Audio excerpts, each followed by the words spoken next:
Hello and welcome to tonight's Wealth Builders webinar. We are so glad that you joined us, and we've got a real treat in store for you tonight. I'm Karen Conrad, Vice President of Wealth Builders, and on behalf of Billy and Becky Epperhart, we want to thank you so much for joining us and being part of the Wealth Builders family. I just love that we've got this group that comes together under Billy and Becky's leadership to help all of us to learn how to make money for making a difference. And tonight we've got a very special guest that is going to be teaching us about 1031 exchanges and tax strategies. We have Mr. Bill Bronchick. And so, Bill, can you just greet everybody? Greetings, everybody. Nice to be on here. This is a very good topic. We talk about taxes, people their eyes tend to glaze over, but this is one of those things where it's about putting more money in your pocket without working harder and depriving this government to overreach, take it out of your pocket to spend it on things you don't like. So if you look at it that way, it's very exciting. It's very exciting and really timely with everything that we're facing. I know a lot of people too have questions on the real estate market and, hey, what's going on? Is it still an opportunity? And so we're just so grateful to have you tonight, Bill. Thank you. And we've got two other amazing Wealth Builders real estate coaches on with us. We have Mike Davis. Mike, if you could say hi. Hello, I'm glad to be here, and with Bill. Anytime you can keep more money in your pocket, let's listen. Yeah, that's right. And then Frank Pulley is on tonight as well, although he was dropping off his granddaughter, so he may be on just a little bit later, but he will be part of the Q&A. So just to give you an idea of how the format will go tonight, Bill's going to share with us, and again, you're in for a real treat for maybe 40 minutes, 45 minutes on the topic. So get your notepad out and your pen. You're going to be taking a lot of notes from what you're hearing tonight. And then we've reserved the last 15 minutes for questions and answers. So here is how you submit your question. If you are joining us by Zoom, which I think is the best experience, and many of you are out there listening right now, go ahead and enter your question in the chat section and we will answer as many as we can. And if you are watching tonight from Facebook, welcome. We're so glad you joined us. If you've got a question, go ahead and enter that in the comment section. And we've got an amazing team, our Wealth Builder team, that is standing by and they are forwarding those questions. And as I said, we'll get to as many of those as possible. So we'll go ahead and get started and turn it over to you, Bill. Thank you, Karen. Thank you, everyone at Wealth Builders, for your participation, for your support, and everyone in the audience for participating tonight. And as I said, we're going to be talking about 1031 exchanges to defer and or totally avoid paying taxes on your real estate business. And as I mentioned earlier, when you talk about taxes, it's not always the most sexiest topic in real estate, but really it's such an important one because it's a matter of not what you make, but what you keep. And everyone wants to keep more and do it legally and ethically. And we'll start with a question here. Do you know the difference between tax avoidance and tax evasion? Does anybody know? Can put it in the chat there. Yeah, about 20 years. So we're not talking about tax evasion. We're talking about tax avoidance, legal and ethical ways to structure your real estate business so that you net more, you have more in your bank account. That's really the bottom line. And this is such a powerful strategy if you build wealth in real estate to make sure that you have more in your pocket so you don't have an uninvited partner in your business. You'll pay more to taxes than just about any other expense in real estate. So it's very important to learn how to minimize that bite that we get out of the pie every year with the uninvited guests. So pre-planning equals less tax. Most people wait till April 14th, throw a shoebox at their accountant and say, fix me.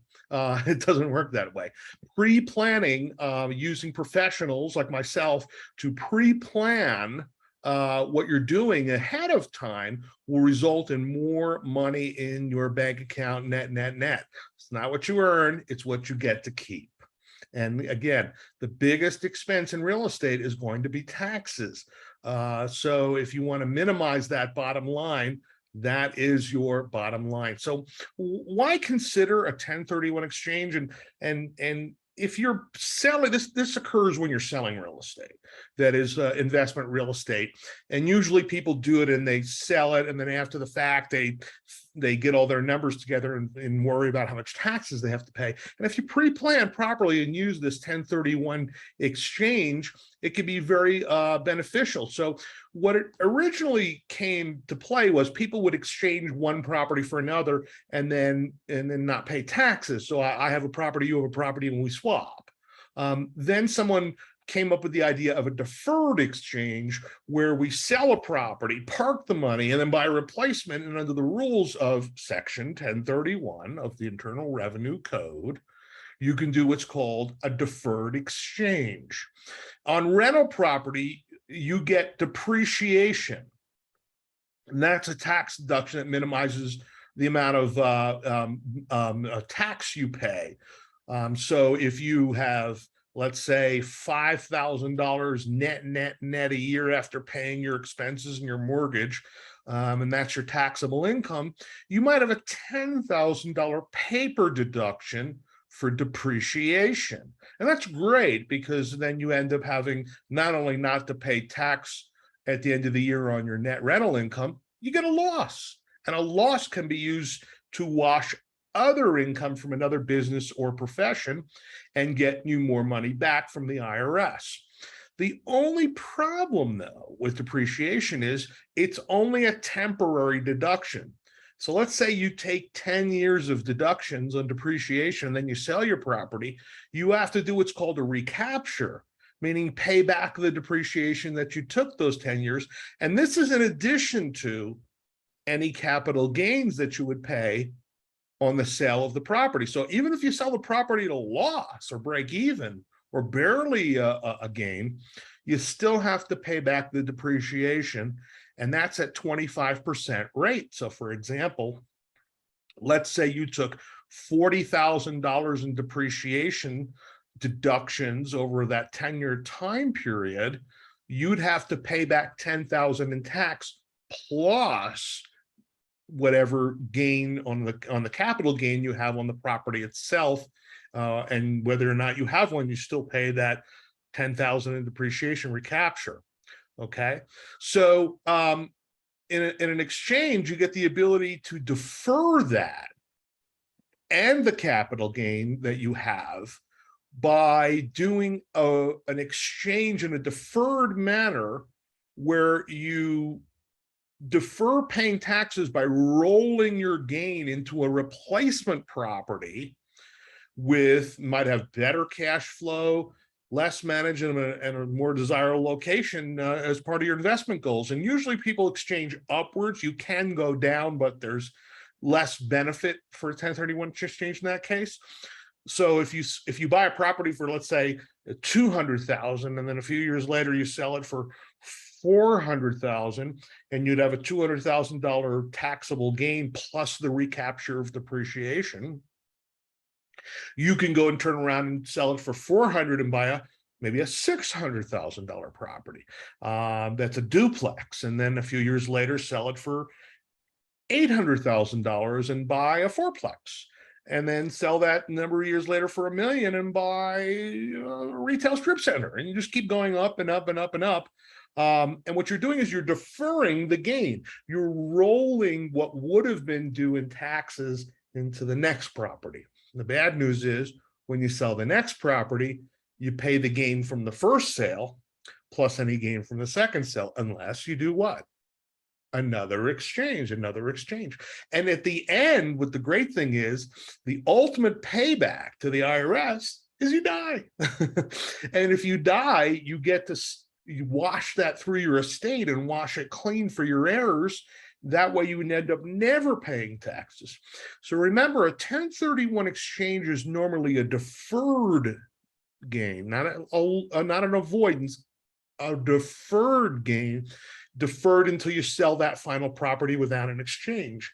But if you die, And when it goes through your estate, you get to use the estate exemption to wash it clean and give it to your heirs free and clear of any depreciation recapture, free and clear of any capital gains. It's a wonderful thing.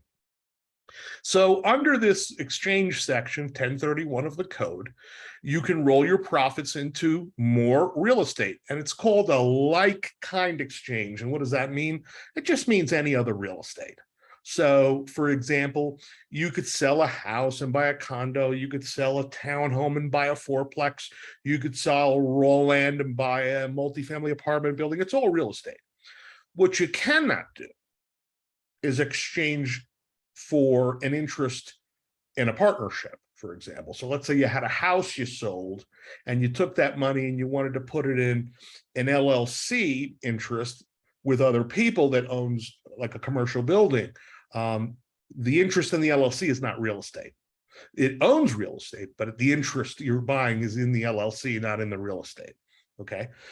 You can do something like buy real estate with another person where you're on title as co-owners. That's okay, but you can't buy into an entity that owns the real estate. That's not a qualified exchange.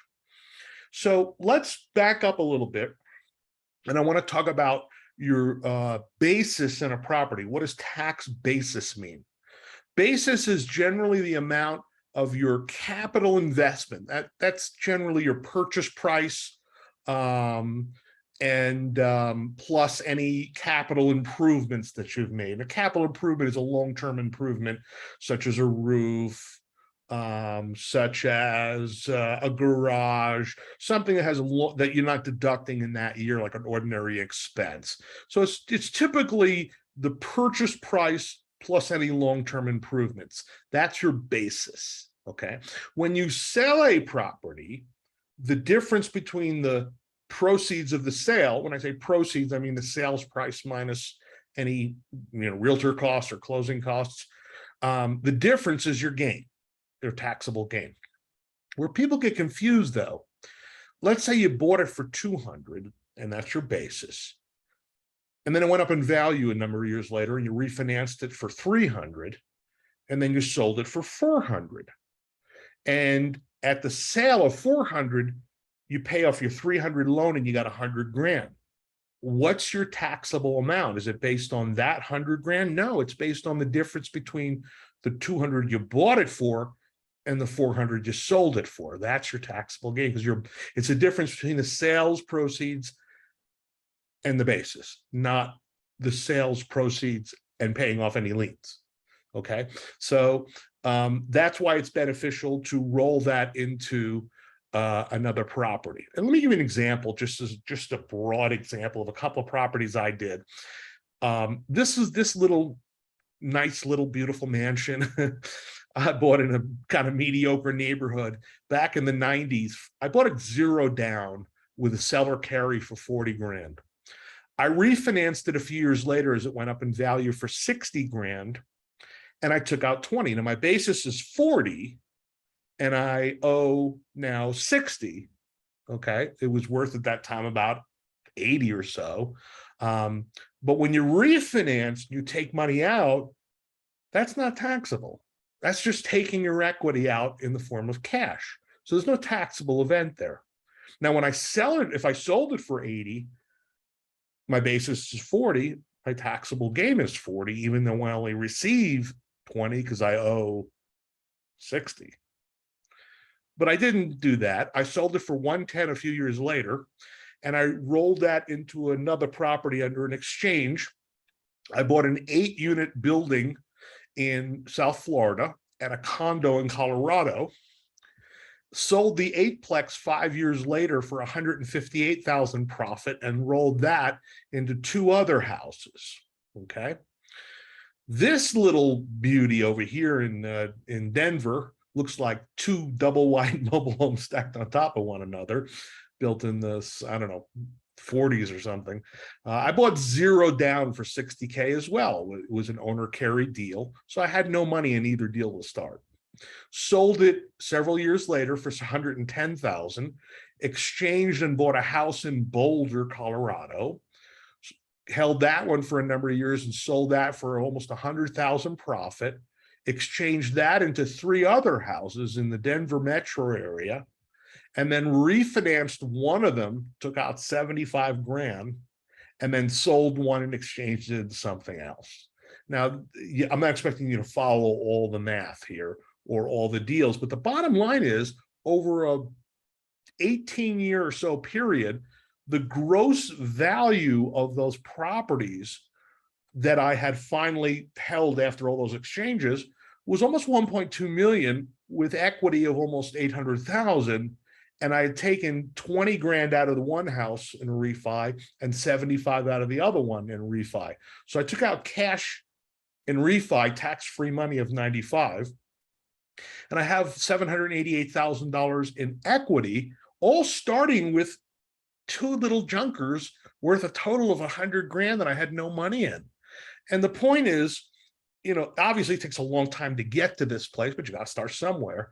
I heard a great quote that says, it's not the timing of the market, but the time you're in the market. So the longer you're in the market, it has its ups and downs, and we're experiencing something coming now, but looks like it could be a downturn. But some people look at it as famine. I look at it as feast. The best time to buy is when things are bad. As Baron Rothschild once said, the time to buy is when the blood is running in the streets, and it's certainly going to be soon. So, if you're sitting on the sidelines waiting for the perfect opportunity and waiting for all the stars to align, it never really happens.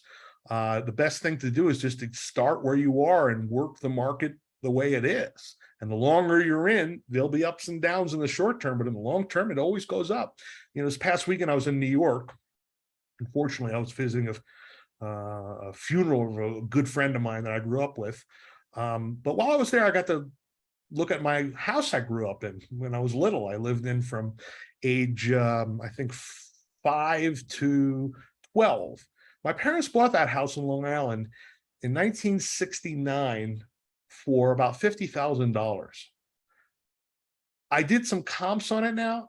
It's worth about 1.8 million.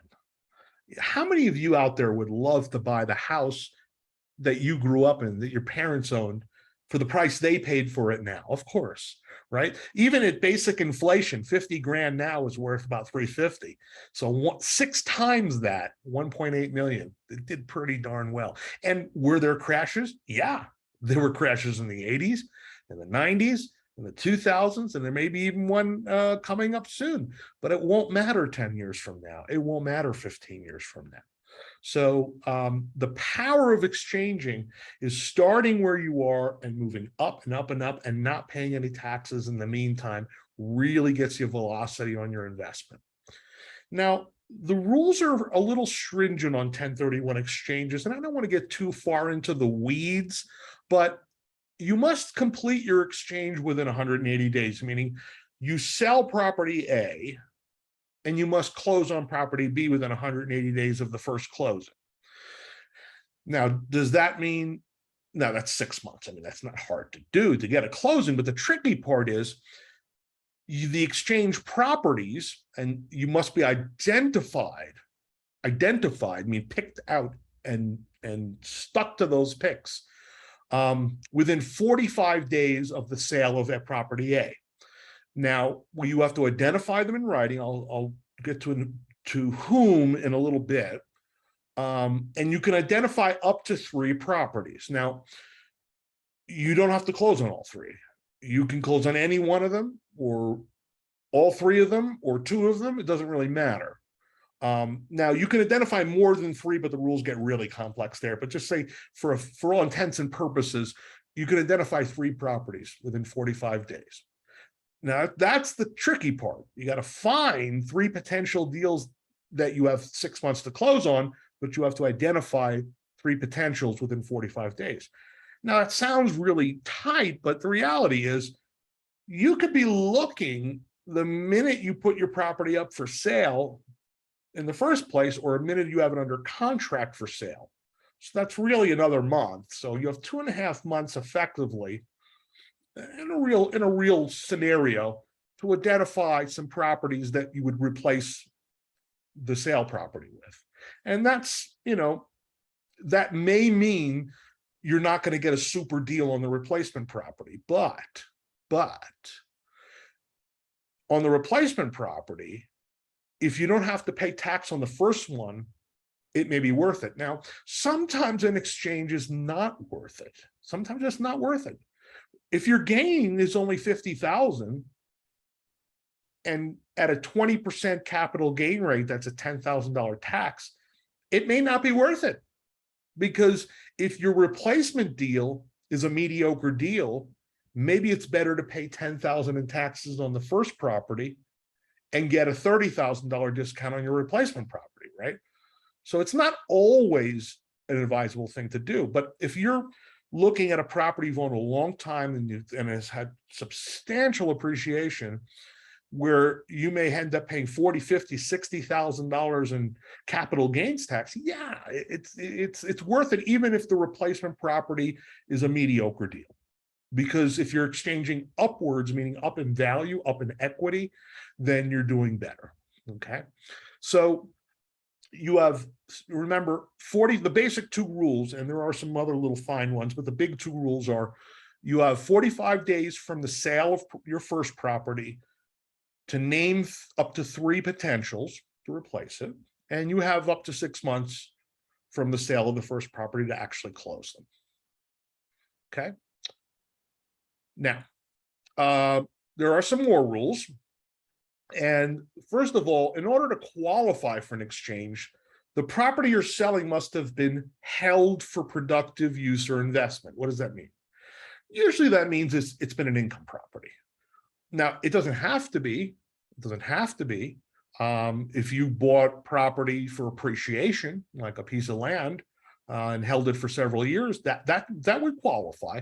But what doesn't qualify is going to be something that you didn't held for productive use, meaning a flip. If you buy a property, fix it, and flip it, and you went in with the intention of flipping it, because that's really what counts, what your intent was when you bought it. So you bought it, you fixed it, you intended to flip it, you flipped it within 6 months, and then you want to exchange that profit into another property, you can't do that. Now, can you get lucky?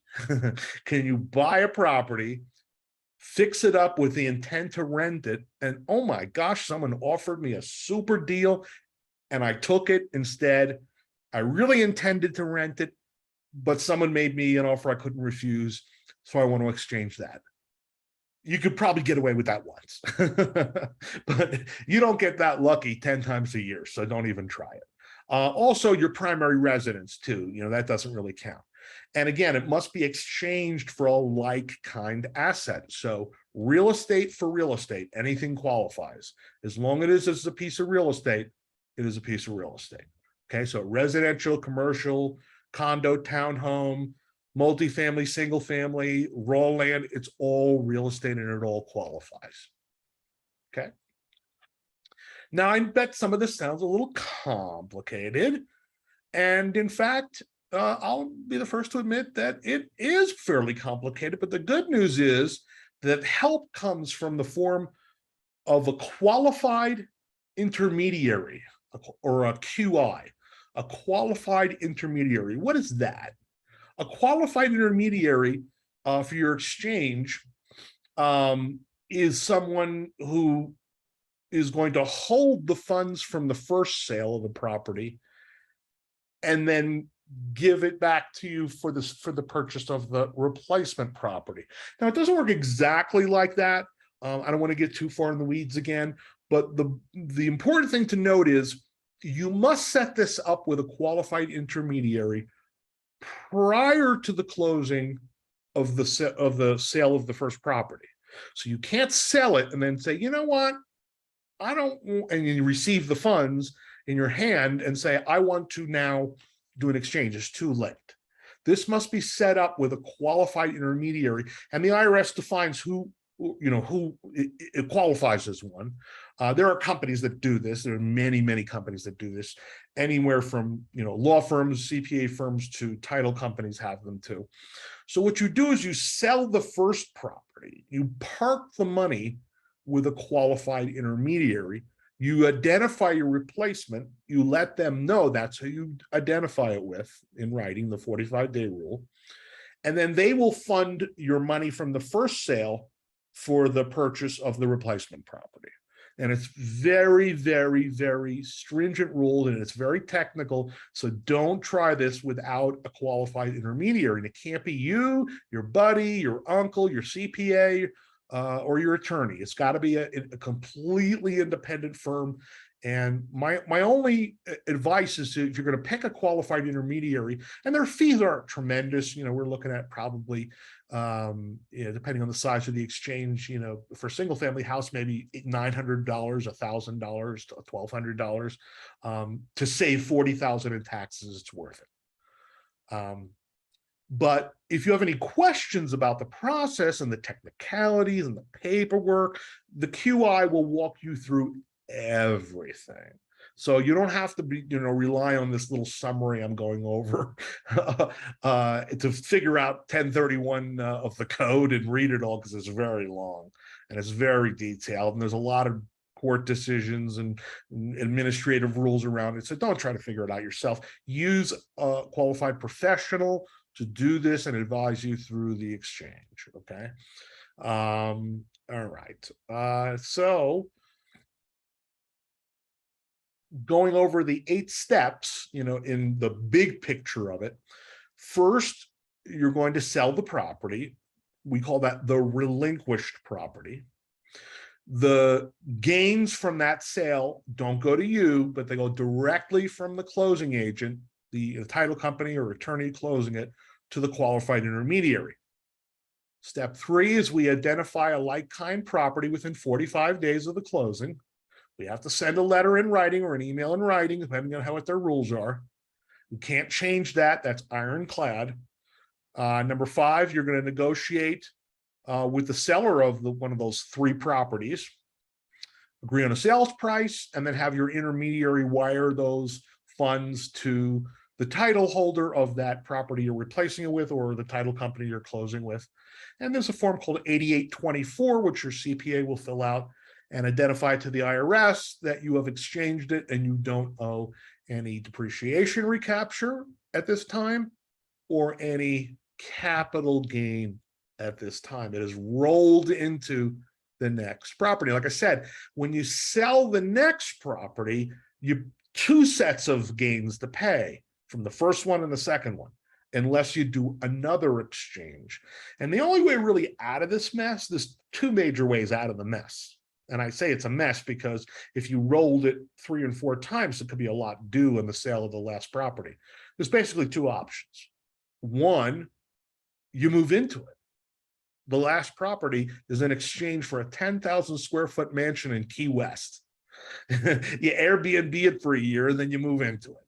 And now it's a residence, right? It's your principal residence. You don't have to pay tax on it. And number 2, you pass away. And when you pass away, you wipe the slate clean, as long as you're within the federal estate tax exemption.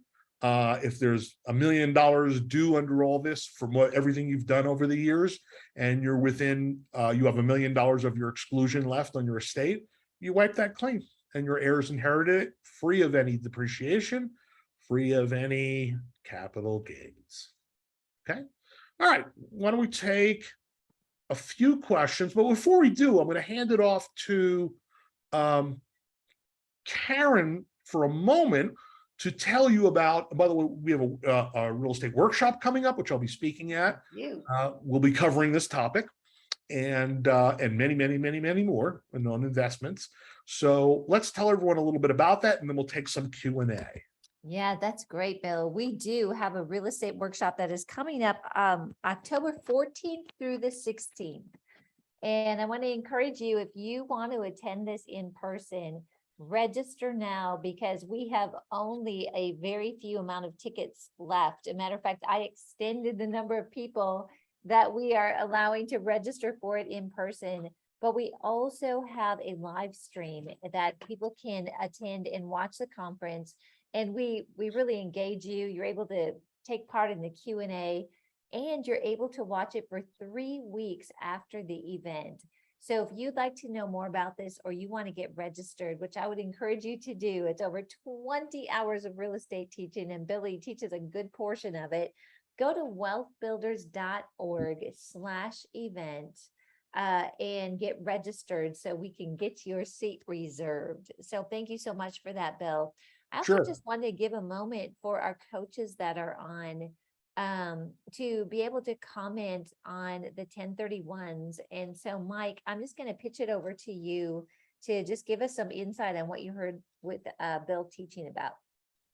Well, I think the greatest thing is what we started off with, and that is keeping the government out of your pockets and keeping the money in your bank account. I think that's one of the most important questions. And I've thought of this, Bill, and so I'm going to ask this for you. Is it 3 properties, the maximum? Like if you sell one property and you want a 1031 exchange that, is it 3 is the max that you can use that money, like put down 3 down payments on 3 different properties after that? Is that the max? Technically, you can identify more, but then you have to close on 90% of them, which is very difficult. So if you identify 10, you have to close on 9 of them. So Okay. Let's just say the effective practical rule is 3, and you don't have to close on all 3. You just have to close on 1 or more of the 3. I got you. Thank you for clarifying that. Yeah. If you're doing a huge exchange, I mean, if you're selling a commercial property and you want to buy a portfolio, yeah, you can do that, but then it gets much more complex, the rules, much more. Gotcha. Thank you. Awesome. Frank, are you on? I am on. You know, one thing I Great. learned from Bill Bronchick is Uncle Sam wants you and your money. Yes, I have nothing wrong with paying my fair share of taxes, but too many people inadvertently pay too much in taxes. There's people in government who have a different idea of fair share than you do. Yeah.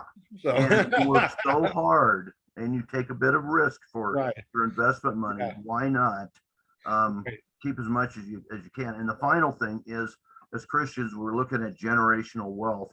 And if you can 1031 exchange that thing all the way up to where your kids start out really fresh, what better example is there than that?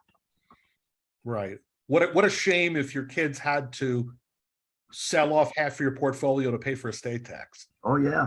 Right. It'd be much better if you left it to them just free and clear of any obligations. And that's really what it's all about. And, you know, we got a little into the weeds with the technicalities, but I want to just back out and just underline what both Mike and Frank said. It's really just about, you know, knowing this thing exists when you go to sell a property and you're thinking about replacing that property with something bigger. Just know it's out there. You can get help from professionals like us, or, you know, CPAs, attorneys, qualified intermediaries, to walk you through all the, you know, the brain damage of the nitty gritty, but just understanding this exists and that you must do it prior to the sale of the first property. You can't do it after you receive the funds. Once you receive the funds, that's it. Game over.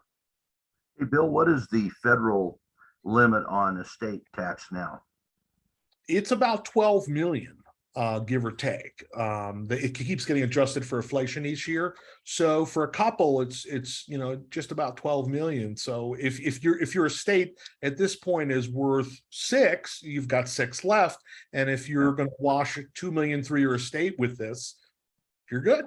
Well, I was just going to say, with the way things have, you know, appreciated, I mean, $12 million in 20 years, if that doesn't change, you might be close to hitting that. If you have you could. I mean, if you're starting at age property, yeah, and live statistically to 80, certainly that 12 million. But I imagine over the years they will. I mean, it used to be 1.2 million for a long time, and you know, during the Obama administration, they bumped it up to about 3.5 million, and then during Trump, they bumped it up to the 12 million where we are now, but it keeps, there's an adjustment each year. But eventually, you know, we might get, you know, God forbid, another really liberal Congress, president, everything sometime in the future, and they might just wipe that out and say no exemption. You know, that could happen. But, you know, God willing, we will get another conservative government that will put it back again, and then you die during that time period. Just time it right. That's great. Thank you. I just want to clarify one thing because we did have a question on setting up the QI before closing on the first property. And you answered that, but I just want to make sure, like, but let's just say we have properties that we have sold. It's like you can enter into the 1031 exchange process at any time, right? You don't have to set a Prior to the closing. It must be prior to the closing. Most people talk to the qualified intermediary as soon as they're thinking about selling. But I'm saying, like, if I've sold investment properties over the last 5 years, but I didn't do a 1031 Oh, exchange. that's too late. That's too late. That's No, too but I can enter into the 1031 on my 5th property as long as Yeah. it's Yeah. not like, hey, once you start selling, Or you no, have no, to no, do it no. all the time. That's correct. That's correct. You can do an exchange at any time, but the exchange on that property must be implemented prior to the closing. Yes. Yep. Okay, that's great. I really appreciate that. And I really like too how the flexibility is there with, depending on how much you're having to qualify or having to actually claim, or if you have got the real estate designation, taking that into account, like maybe you've got other properties that you can deduct. So what advice would you give people to sort of assess if they should go for the 1031 exchange on the property or not? How do they know, and who should they talk to? That's a good question. They would talk to their accountant prior to the sale of the property. And let's look at, do we have other capital losses that this capital gain could, wash together? How much of tax are we talking about? Between you may have only 10,000 in capital gain, but you might have 30,000 in depreciation recapture. So it may still be worth it. The way I look at it is, if you're right on the border, just pay for the fee for the exchange accommodator. Let's say you pay $1,200 and then you can't find a property within that 45 days. The exchange fails.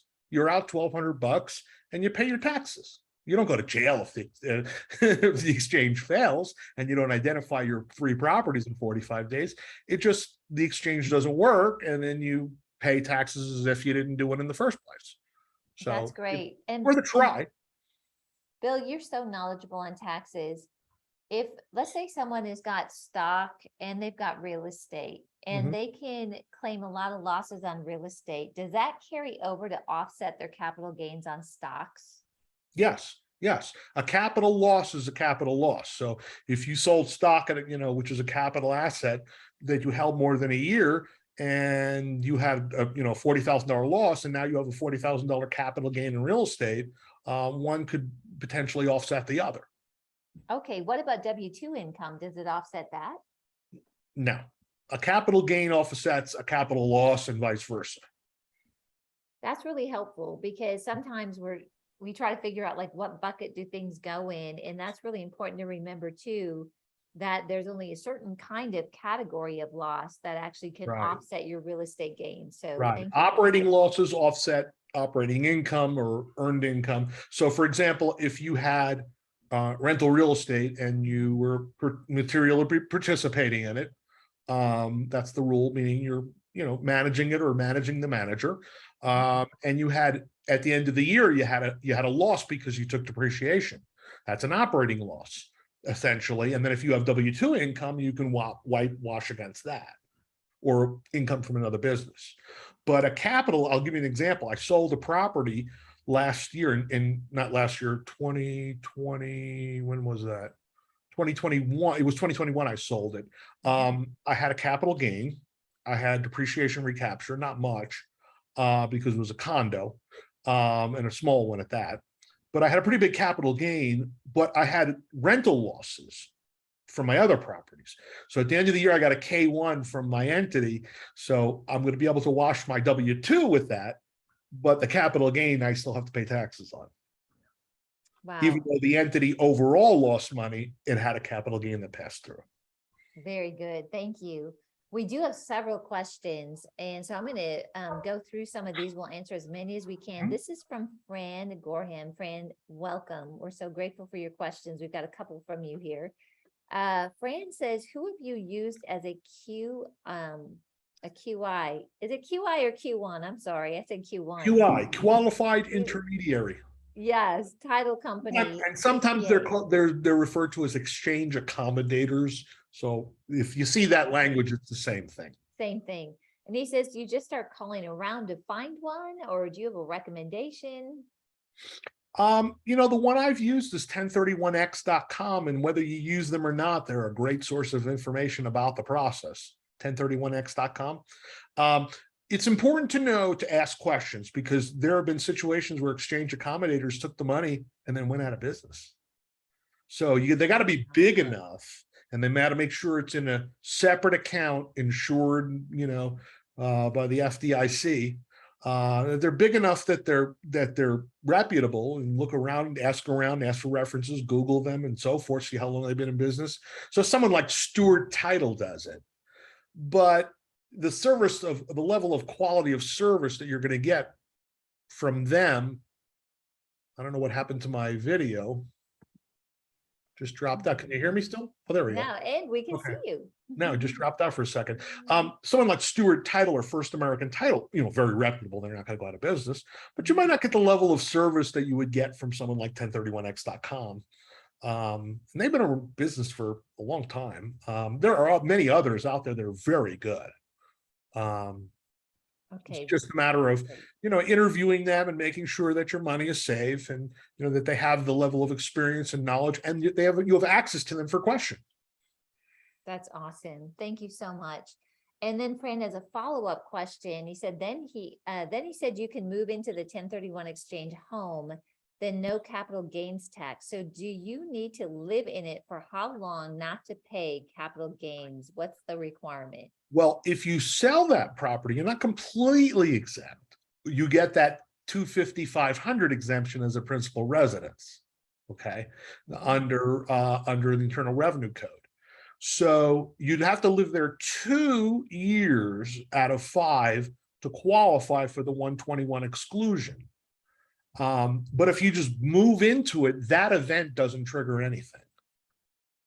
Okay, If you great. move into it and then stay there till you pass, like I said, a 10,000 square foot house on the ocean in Key West isn't a bad place to spend the last 5 years of your life or 10 years of your life, or Malibu or wherever you want to be. You know, I don't know about Or Malibu. Cocoa Beach. Cocoa Beach, yes, great. Hurricanes, but We were good. Praise you the were good. Lord. Oh, good. Yeah, the Yes. northeast coast of Florida doesn't generally get it as bad as the, you know, southeast, southwest, the Gulf side, That's especially. why we bought there, Bill. Yeah. We did our research, right? Is that or Orlando? But then you don't get a beach. Yeah, right. Okay, this is from Leanna, and she says, first of all, Leanna, thank you for your question, and thank you for being a part of this tonight. Could another way around this be to purchase originally the property through a Roth IRA? Is that an option? And if so, how is that process done? Well, that's a different animal. If you buy a property in a Roth IRA and then sell it, there's no gain. But when you take that money out, I mean, well, actually, it's a Roth, you don't have to pay tax at all when you take it out. But what you do lose by buying in a Roth IRA is a depreciation deduction every year. You don't get that because the property's owned by the IRA. Now, an IRA can do an exchange too. An IRA can do an exchange if it's not a Roth. So that's another option too. My goodness. Wow, Bill, I'm just like, there's so much to this topic. We need to go to the conference, right? I'll be there. I'm going to learn more, but this is really helpful. Okay, this is coming in from GC, and he says, are 1031 exchanges available for non-residents? It is only for non-residents. A residence gets you this, what's called the Section 121 exclusion, which is 250 if you're an individual, 500,000 if you're a married couple. In the first 250 or 500 of gain is exempt from tax. So if you live in California, you sell your house for a $3 million profit, you only get $500,000 of that exempt. You pay tax on the other $2.5 million. Exchanges are for properties that are held for productive use. That means essentially rental properties for most people. there's a couple of different ways to take non-residents. What if he's talking about that they're not a resident of the US? Oh, non-resident. Yes. I believe if you are a permanent resident alien, you could still do this. But if you're a non-resident, I don't believe, and here's another thing, the replacement property must be within a US state or territory. Okay, that answers this next question. I'm still gonna Yes. say, this is from Francis O2. Francis, thank you so much for being on tonight. He is in Ghana. Is there any opportunities on 1031s in Ghana? Well, I don't know the law, the tax code in Ghana, but I know for sure you can't sell a property in Ghana and replace it with a property in the United States, or buy a property in the United States and replace it with a property in Ghana. I know that for sure. The replacement property must also be in the United States or US territory. Okay, awesome. Wow, that is so great. All right, that kind of covers the questions we have right now on 1031s. I am going to throw a question out to the panel here about just a general real estate question. And so, Frank, I'm going to kind of gear this one towards you. It's Trina Boss. Hello, Trina. Thanks for being part of this. And she says, in rental of a single family home, how much of the monthly rent should we put aside for maintenance and repairs? Well, I mean, that's kind of a loaded question, depending on how old the property is. I guess what I would try to do, any of the cash flow that I can hold on to and not invest it right away, I hold on to, whether it's for repairs or cash reserves. And the reason is because as you tend to get more properties, you're going to need more reserves. You're going to need to show those to the bank in order to qualify for extra loans. But the other thing too is people get into real estate, and if you get no money down, hey, that's no problem. It's not that hard to do, but you better have a few bucks reserves. So for repairs and things like that. Otherwise, the first time a tenant doesn't pay the rent or the furnace goes out, then you don't have a leg to stand on. And I really think putting a little bit of extra money away for things like furnaces, things like that, roof, those things is not a bad idea. Like I say, unless you're going to invest that money right away and get a great return, I like to make sure I've got some reserves, because if you don't, well, you can run into trouble. And that's one of the biggest reasons that any business, real estate or not, goes out of business, is cash flow, lack of. That's really good. Mike and Bill, do you have anything to add to that?